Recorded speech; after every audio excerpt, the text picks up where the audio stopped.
Il a commencé comme un simple garçon du Nigeria, au sourire doux, à la voix douce. Aujourd'hui, il apparaît sur scène sur un cheval noir, entouré de flammes, portant une chaîne représentant une église en feu. Est-ce encore le même Rema? L'enfant star serait-il devenu l'icône d'un message plus sombre? Certains disent que Rema a flirté avec le satanisme. D'autres parlent de rituels ancestraux mal compris. Voici toute la vérité sur l'évolution troublante de Rema, et ce que personne ne vous dit vraiment.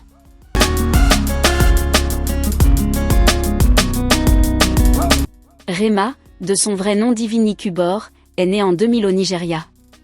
Il est repéré très jeune par le label Mavin Records grâce à sa chanson Iron Man, qui a même été remarquée par Barack Obama en 2019. Il est présenté comme le futur de l'afrobeat, un mélange de fraîcheur, de spiritualité et d'afrofuturisme. Lors de son concert à Londres en 2023, Rema est introduit sur scène sur un cheval noir, dans une mise en scène jugée apocalyptique par certains. Des flammes, des visuels sombres, un halo rouge, pour beaucoup, l'imagerie évoque des codes occultes. Les réseaux sociaux s'enflamment. Certains crient au rituel satanique en direct, d'autres au simple choix artistique théâtral. Rema répond sur X, ex-Twitter. Je n'ai rien à prouver à ceux qui ne comprennent pas mes racines. Mes symboles sont ceux de mes ancêtres. Pas du diable. Ce détail a particulièrement choqué le public. Rema porte une chaîne autour du cou, avec un pendentif représentant une église en flammes. Interprétation immédiate, satanisme, blasphème, attaque contre le christianisme. Mais l'artiste répond à nouveau. C'est une métaphore. L'église que je brûle, c'est celle qui juge les jeunes artistes. Je ne rejette pas Dieu. Je rejette l'hypocrisie. Il affirme croire en un Dieu supérieur, mais se méfie des institutions religieuses corrompues.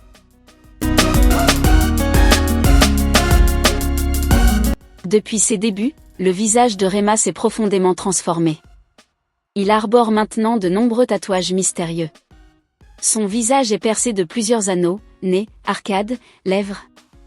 Il a abandonné le look innocent pour une esthétique plus ésotérique, ténébreuse et futuriste.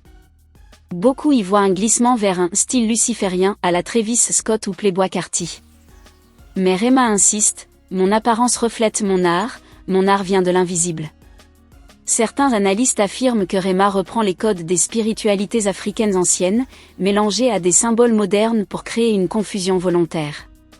Ce serait, selon eux, un message de réappropriation culturelle, une critique du colonialisme religieux, ou simplement un coup marketing génial pour générer le buzz et se démarquer. Fait surprenant.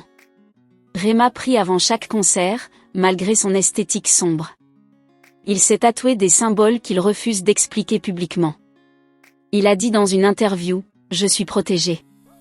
Ce que vous voyez n'est qu'une infime partie de qui je suis. » Il est suivi de près par des fans qui interprètent chacun de ses gestes comme un message codé.